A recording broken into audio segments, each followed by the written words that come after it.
episode of Once a Week with T-Bird. I apologize. I literally watched movies on Sunday this past week. Going to sleep on Saturday, I was like, make sure that do this tomorrow because it's important. And the week before, last week's episode was kind of truncated because I was doing it while I was doing the Wild game, which I shouldn't have been. And my therapy this past week was pretty chill, but my therapy the week before, when I should have been talking about it on last week's truncated episode, I didn't do what I needed to do. I didn't talk about what I needed to talk about. I did, one thing I want to talk to you about when I'm doing these is my mental health journey, and one of the things that I'm going to talk to you about is my therapy sessions and what happens and what I come up with and some of the breakthroughs and whatever. I think it's important for all of us to have that mental health check-in, and I think us creatives are really, really susceptible to really, really low, really dark lows, and also really high highs. So especially when we're abusing drugs. Sorry, I did for a while, so there's still a dumb part of me that's like, oh, what up? Oh, you see my tattoo? Yeah. Sorry. I got this when I was drunk. Fun fact. I am gonna get a touch up at some point. But yeah, it used to be on a Notre Dame hat. It's in some sort of Celtic coat of arms, whatever. Anyway, so so we go into the session and we were talking about guided meditation with my therapist, and this was 2 weeks ago. And this past week, like I said, was pretty even keeled. Tomorrow, I have therapy again tomorrow or today. When you're watching this, I will have had therapy this morning. This is Tuesday night. I'm recording this, and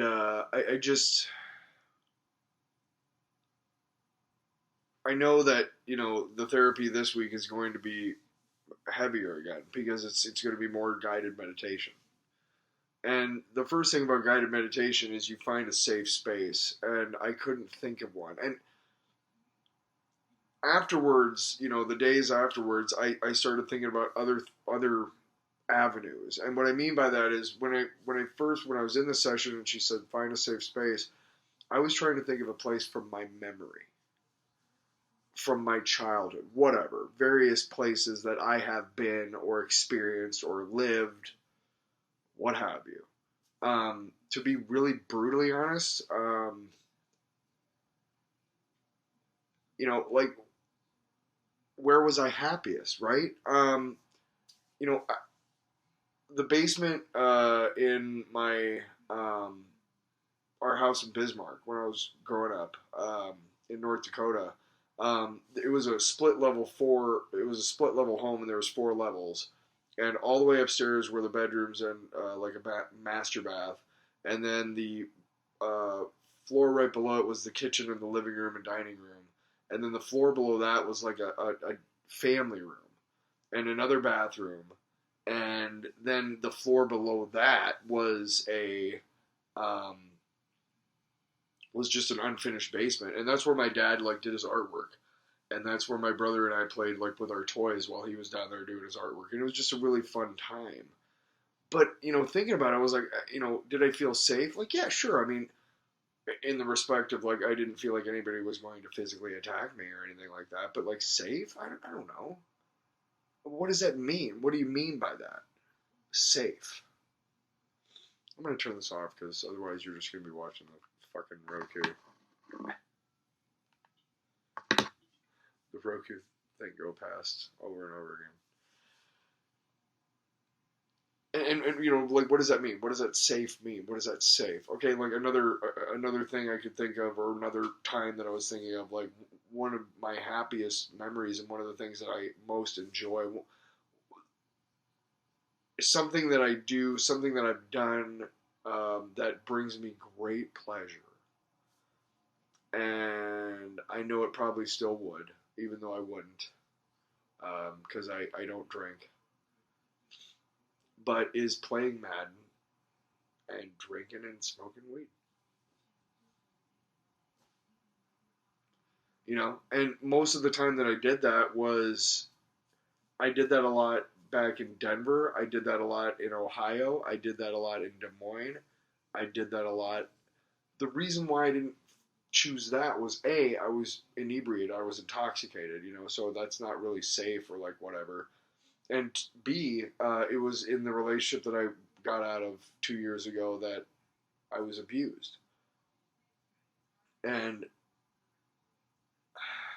no way, no way am I gonna look at that like that or whatever. I'm just not gonna do it. So that's right out. There was a 2 week period when we moved away from Ohio. Quick aside, sorry. There was a We moved to Ohio, my girlfriend and I at the time, and she was from there. We bought a restaurant and tried to run it, and I was not a very good partner or boyfriend. I don't mean that I wasn't loving and compassionate. I just mean like I wasn't pulling my weight. I was still drinking and drugging very heavily. Most of my time and my energy and my mental energy was spent making sure that I had booze and drugs. Um, the business that she was trying to maintain and build and grow was secondary by far to me. Oh yeah, absolutely. I was I was a very good boyfriend. Like I would go to the store whenever she needed me to. I wasn't putting any positive energy into this enterprise at all. Um,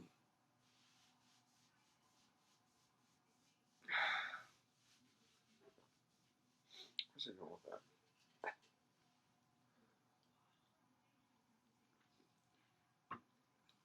It was not a good like 18 months for me.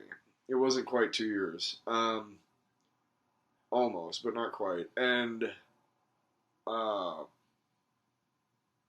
about a month before we moved away, it happened really fast. But about a month before we moved away, she sold the place to somebody else, and she was going to move back to Denver, and I was going to move back to Des Moines. She told me she wasn't in love with me anymore. And I actually quit my job. I had a job at like a wing place, and I quit or I got fired. I don't remember, but I stopped working. I didn't have to work for 2 weeks.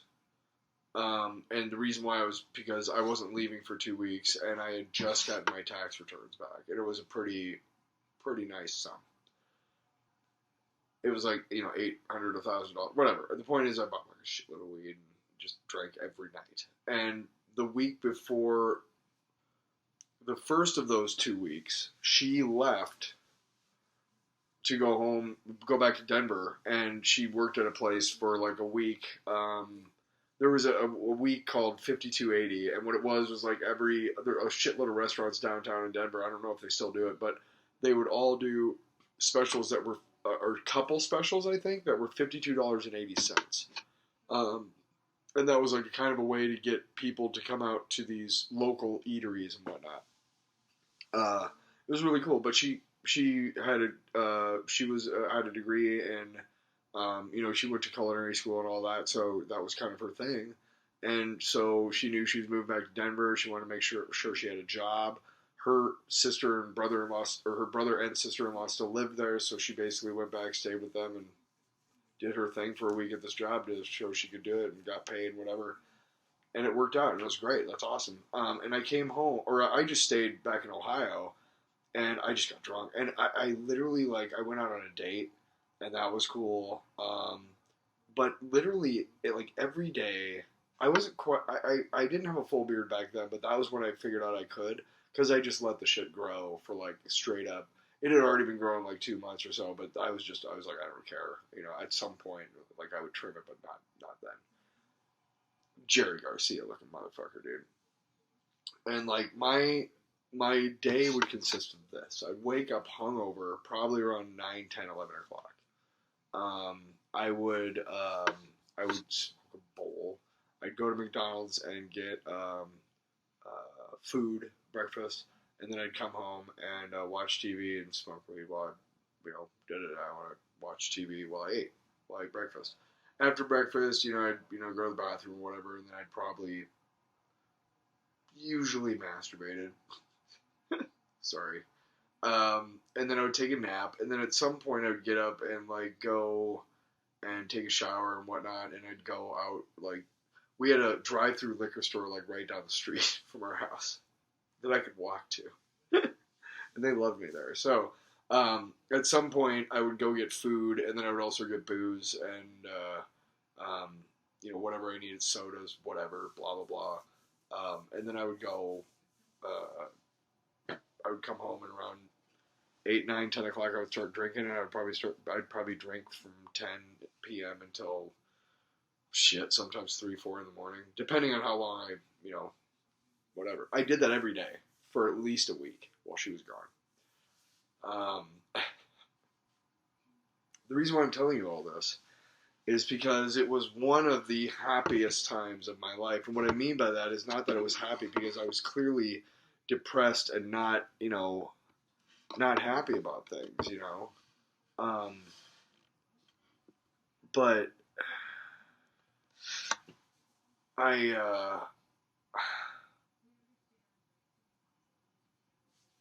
it wasn't a safe space. When I was thinking about a safe space during my therapy session, that wasn't something that was coming up, because it wasn't safe. I didn't feel safe. I think we owed rent. I had to move back to Des Moines, and when I had been away from Iowa at that point for so long, I felt like I kind of made it, sort of, even though I hadn't. I fucking wasn't. I don't know how to take care of my own money and pay my own bills and shit, and I'm kind of a piece of shit when it comes to that shit. So I hadn't made anything. I still haven't made anything out of my life, like, whatsoever. I just haven't. I'm sorry. I'm trying to get the cash away from there. Look at that. But one of the things that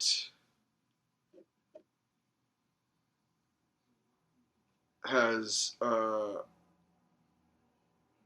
that's where I was going with, like, how I could find a safe space, or what was a safe space for me, or whether I had a safe space or whatever that was. And again, in the days after, I started realizing, what is a safe space? How, are the places that, the memories that I'm having of living places or whatever, or places that I used to frequent or whatever, most of those were like when I had a lot of friends when I was drinking a lot, but they weren't really friends. I knew a lot of people. And since I haven't been, and Des Moines is a lot different from even Denver. I mean, Denver and Iowa City, where I grew up, are both very similar. I mean, Denver's a huge, sprawling metropolis. Denver proper downtown, it's not like that anymore. But when I was living there, 2002 to 2010, it was very reasonable to live there, and you could, go downtown and drink for reasonable prices and stuff. And there was kind of a centralized bar scene, sort of, downtown, if you will. You could kind of do bar crawls and whatnot, is what I'm saying. You could do bar crawls up and down Colfax and whatnot. So there was, and then Iowa City was the same. There was like kind of a centralized bar area, and you could do bar crawls and whatnot. Des Moines is not really like that. They do have a downtown like bar scene, but I do not frequent bars like that. They're all like the college bars that I grew up with, and just, this is where shitty people go to see and be seen, and to be dramatic and stupid and fucking, and just they have nothing in their lives except for this and whatever, everyone's, just it's just, I used to live that life, and I fucking think about it now, it just makes me sick.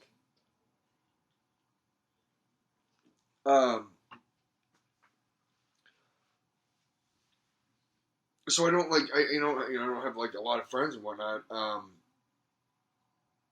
So, when I'm thinking about when I had a lot of friends, again, they weren't really friends, but people that I knew a lot of people, and that doesn't work, and that doesn't work, and this doesn't work, and that doesn't work. Where's one of my favorite moments?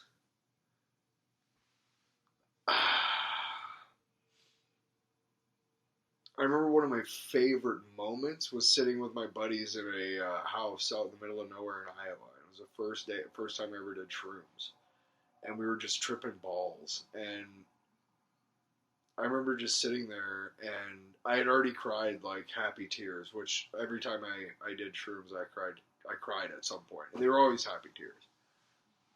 And I had this weird Massimo shirt on, and this little dude who was like peeing. It looked like he had just was standing in a puddle of his own pee or something. And I was losing my hair. I still had some hair that I was trying to comb or whatever, but I'd started shaving, whatever. And this guy Squirrel that I knew was just like, "You have no hair. It sucks, dude." And he was just like, I don't know. It just broke through to me like that was it. I was probably 19, maybe 20. So almost, God, 30 years ago. Whoa. But like that was a happy memory because would I want to go back there if I could if I could get into that memory like physically, like get into it, see how it feels before starting it, and if it feels like shit, no. You know what I mean? Like, let me just pop into my body in that memory, and we're actually in the 90s, and now we're sitting in this farmhouse, and there's these friends of yours sitting around. You're all tripping balls, and you are tripping. You feel that. You feel the vibe of the room, the smells of it. You feel and smell and see. You're experiencing everything without anybody knowing, without anything, starting. Like it's paused in time, right? If I could do that and then, okay, no, I'm not feeling it, and then just get right out again. I wouldn't want to go back there and have to live through it no matter what, and then be like, fuck, that sucked, So, no, not so much. Spaces. What is a happy space? What is a safe space? Is it a memory? Is it a home? Is it a room? Is it a feeling? Is it a song? What's my happiest song writing memory or anything? Do I have do I have one? And yeah, I do, but it's replaced by the next one. I couldn't tell you. I couldn't tell you what it was like when I wrote my first song, "Walk on Rain," ever. I couldn't tell you. I remember vaguely, and again, we are talking about my therapy. I know, but I'm stream of consciousness. Just bear with me. And I remember that we were in I was really pissed when I wrote it, so it was a very metal, very like death metal, like just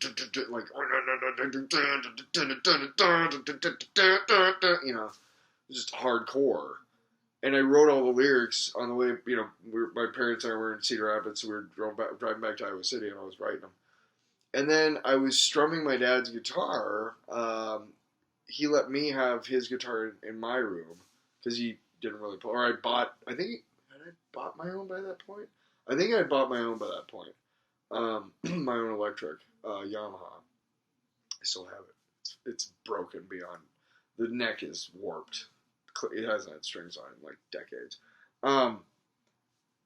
But I was just strumming along, and I came up with a chord progression, and that kind of went along with the lyrics that I'd written, and then the rest of the lyrics came in that session. But again, I don't really remember it. When I wrote Testify, when I wrote all those lyrics out in like 10 minutes at the fucking station right before I sang them, I don't remember the feeling. I just remember doing it. I do know what it's like, and I do have recollection of when I finish like a demo, like I finished the music. It's always kind of a tentative kind of trepidation. a little bit before before the end of it. When I start building the song and then start playing, and then I play the live instruments over it, and then I do the cymbals, and then I go down to the station and either sing or write the lyrics and sing. I do know what that's like when you get to the end of that and you hear your song finished and it sounds like it hurt in your brain. I do know that feeling of like, fuck, yeah, yeah, just, right? It feels pretty good. It does. So yeah, but again, the safe space that I came up with was the yard outside my grandparents' house in Grafton, North Dakota, and it was this weird, interesting kind of concentric circle. Well, not circles, but of squares of these trees. So like they had a yard, and then it was kind of a basic sized yard.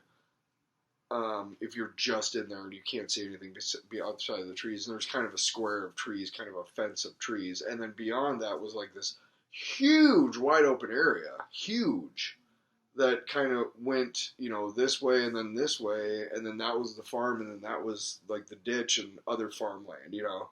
But then that was formed by a giant tree fence. So it was just, and it was just, I don't know why I picked that, but that was what I picked. And I again, in the days that followed, I didn't really think about the fact that, like, hey, wait a second. Why can't I pick, like, WNYX? I don't know if you know the show News Radio, but it's one of my favorites of all time. I've watched every episode ad nauseum to the point where I know, like, what's happening, but it still entertains me. Why can't I think of that, right? Why can't I think of, like, the offices of Blush Magazine from the show Just Shoot Me, Why can't I think of, like, some wonderful place in, like, a movie or something that I like? Right? Why can't I? Because those aren't real. I haven't experienced them. And I want to feel real. And it's only going to be good.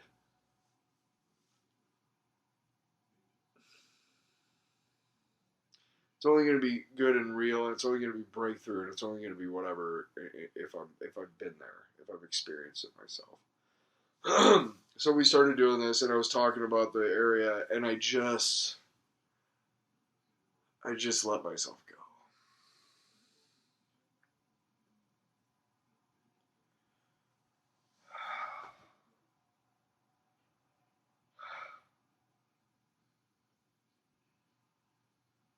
It is so hard for me to just let go. Just not be on all the time, It's just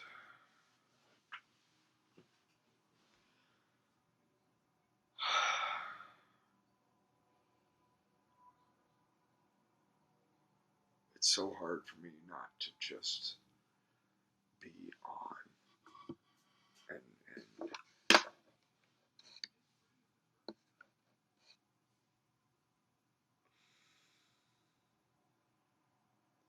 to feel the tension in my shoulders. Like I carry everything right here. And it hurts so bad.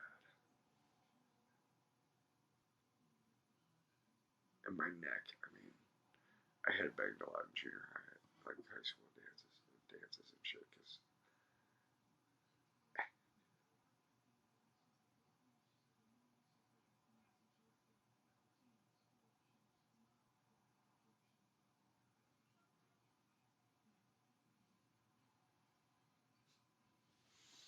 it's just hard for me to let go. It's hard for me to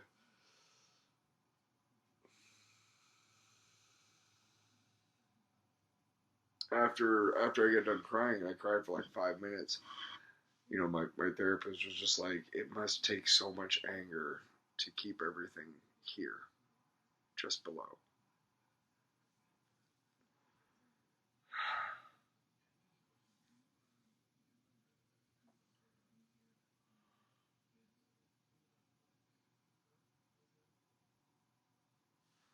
I can't, like,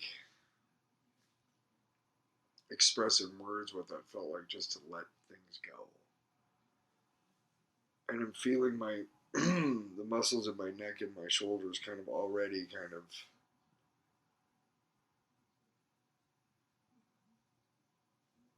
loosen up. Oh my god, do I have chicken fat?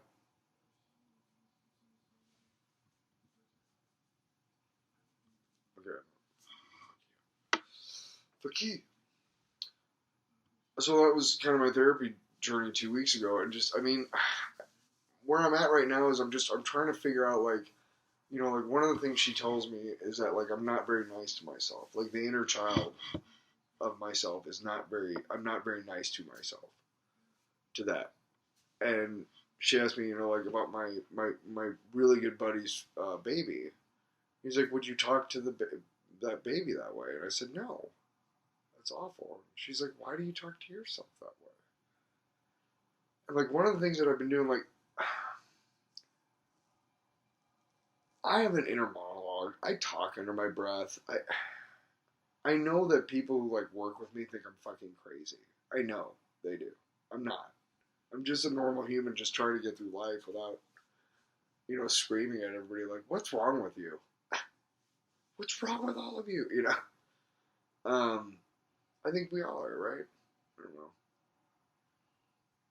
But I talk to her, and like, like, I'll go downstairs and, like, forget, I wake up in the morning, I go downstairs and have a cigarette outside because I can't smoke in my apartment. And I'll go downstairs and, like, I'll forget my coffee, or I'll forget my lighter, so I can't have a cigarette because I can't light it. And various things like that, right? And I get, and I say to myself, like, how could you forget? And then I'll say, how could you forget that? And I'll say to myself, you're a fucking idiot. And I do that to myself a lot. I say that to myself a lot. You're a fucking idiot. Like, why do you say that to yourself? And lately, whenever that voice comes up, I go, huh? No. And I don't know what to do then. I do know how to say that's not right, but what's the alternative? What's the the next thing? How do I embrace that inner child? Thich Nhat Hanh is a Buddhist monk, and I'll put his name on down here. I'll put it right here. Um, but you should read his stuff. It's about being mindfulness, and one of the things that I have trouble with is thinking and having anxiety about the future, or thinking and being stuck and rooted and whatever in the past. It's hard for me to be in the moment. Like right now, I am aware of the fact that I'm sitting here and I'm talking to you. Now, this is recorded, so it's not the actual same thing, but while I'm doing this, I am aware of it. I am in the present moment now, but I'm describing things that happened previously. And most of what Once a Week with T-Bird is what happened to me that week or whatever is going on with me right then. So am I really living in the present moment?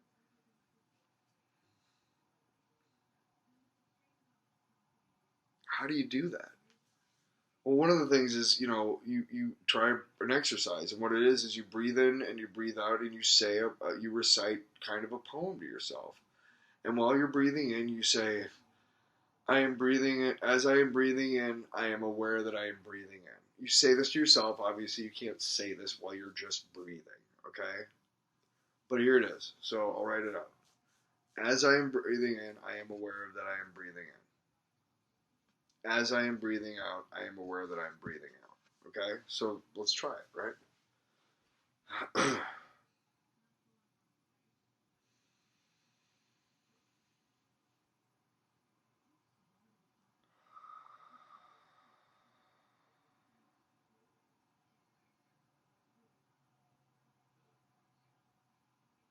You literally can't do anything else but be in that moment with yourself breathing and being conscious of your breathing, because you can't. My issue with it is that doing it two or three times is good, but then the problem becomes is that once you get to like 4 or 5 times, you start thinking about what's next. What is going to come up after you're done doing your breathing exercise? And sometimes that defeats the purpose of the breathing exercise. So I'm kind of trying to find like the auxiliary part of that makes the rest of it work.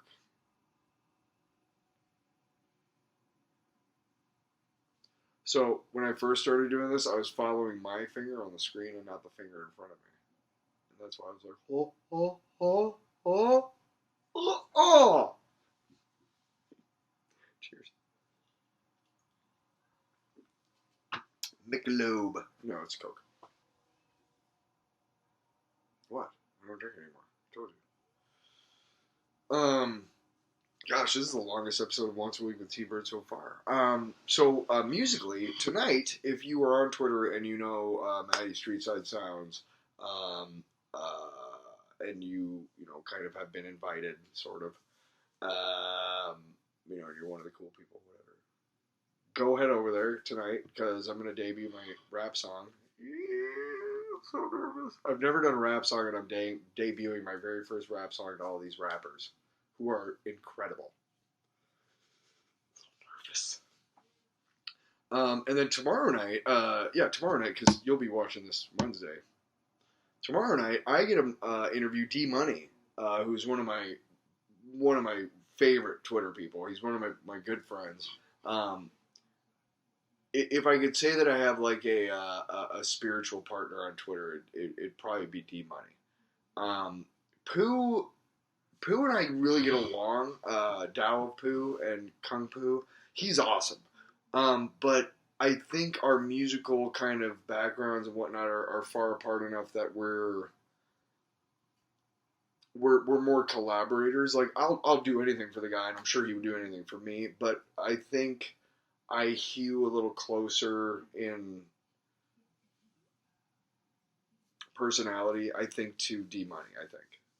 Again, nothing against Pooh or nothing against Joe, Joe, or Allison or Oddity or Bluebeard or Uggy or anybody of those guys. It's just some personalities. Like I vibe all day with Uggy's personality. Like vibe for real. But I don't know if I'm ready to interview him. I think he would make me cry. Just kidding. No, he's too nice. He's awesome. I was gonna say he's too nice of a guy, but that. Why does that sound weak when you say somebody's too nice of a guy? And no, I'm not talking about him now. I'm talking about just the expression. When you say like, "Oh, he's too nice of a guy," what does that mean? You're too nice of a guy. You're not enough of an asshole. What does that even mean? Sorry, side note. That was side note off. Now we're back talking about my friends. But I would love to interview Uggy sometime. I think that'd be fun. Or him interview me.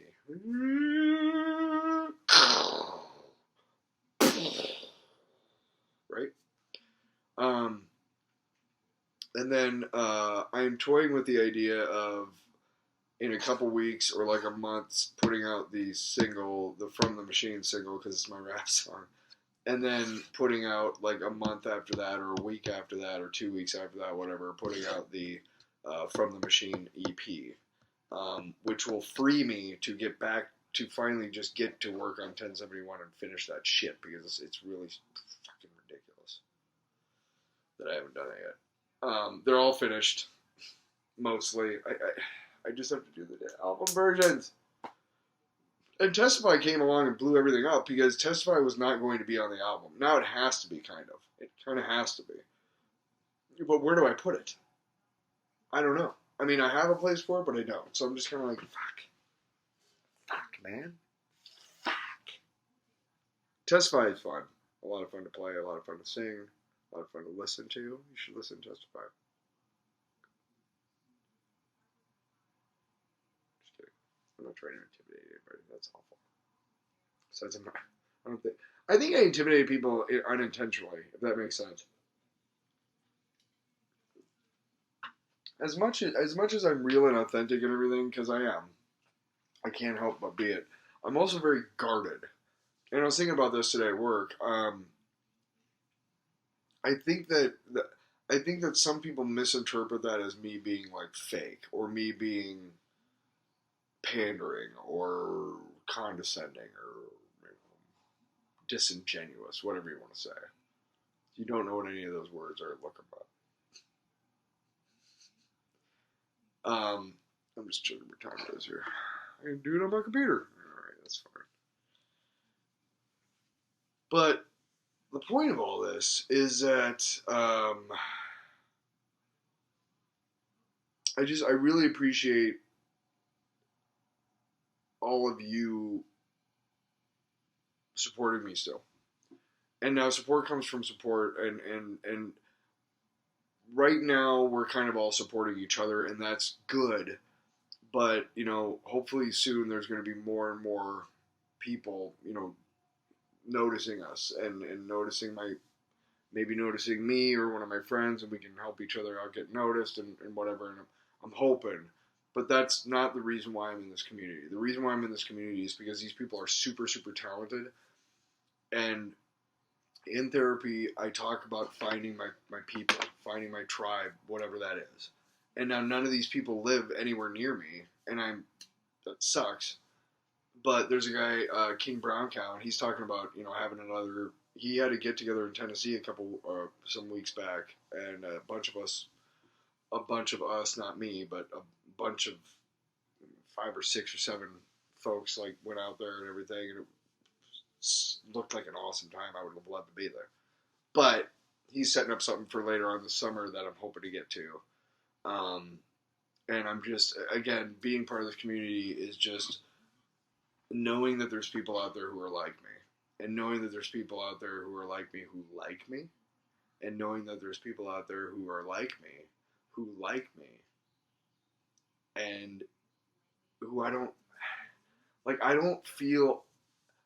I know before I play the song tomorrow night in the reading room, I know that my balls are gonna be like up in my body cavity. You know what I'm saying? Like it's figuratively, but I will be just like, oh fuck, just play the fucking song, just get it over with. I'm gonna step out of the room while you, right? But right now I'm not trepidate. I'm not worried or anxious about it. I'm just like, I am who I am, and the most important thing that this community has taught me is to be confident in my music. Not to the point of being a dick about it, but being like, hey, this is what I put out, and this is what I am. Take it or leave it. Right? That's I always say, honestly. So, yeah. Well, I hope you guys have a great week. I promise I will put this out once a week on Sunday every week. I'm sorry I haven't been doing that, and that's on me. I have every Sunday off. There's no reason I can't spend 20 minutes every Sunday and talk to you about what's going on with me and talk to you about the music, because what else is the point, right?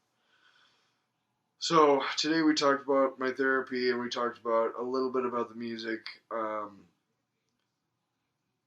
I've got a couple of songs. I was going to say things and then songs at the same time, so I almost said I have a couple of thongs. I have a couple of thongs. I have a couple of things that I'm working on. I have a couple of songs that need to come out quick, out of my head and into this thing. I was talking looking at my computer. So good luck with that, right? All right, cool. Peace out, and thank you again for watching. I love you all. And just have I hope that your week is great, and DM me or comment, subscribe. All right, I love you guys. Peace.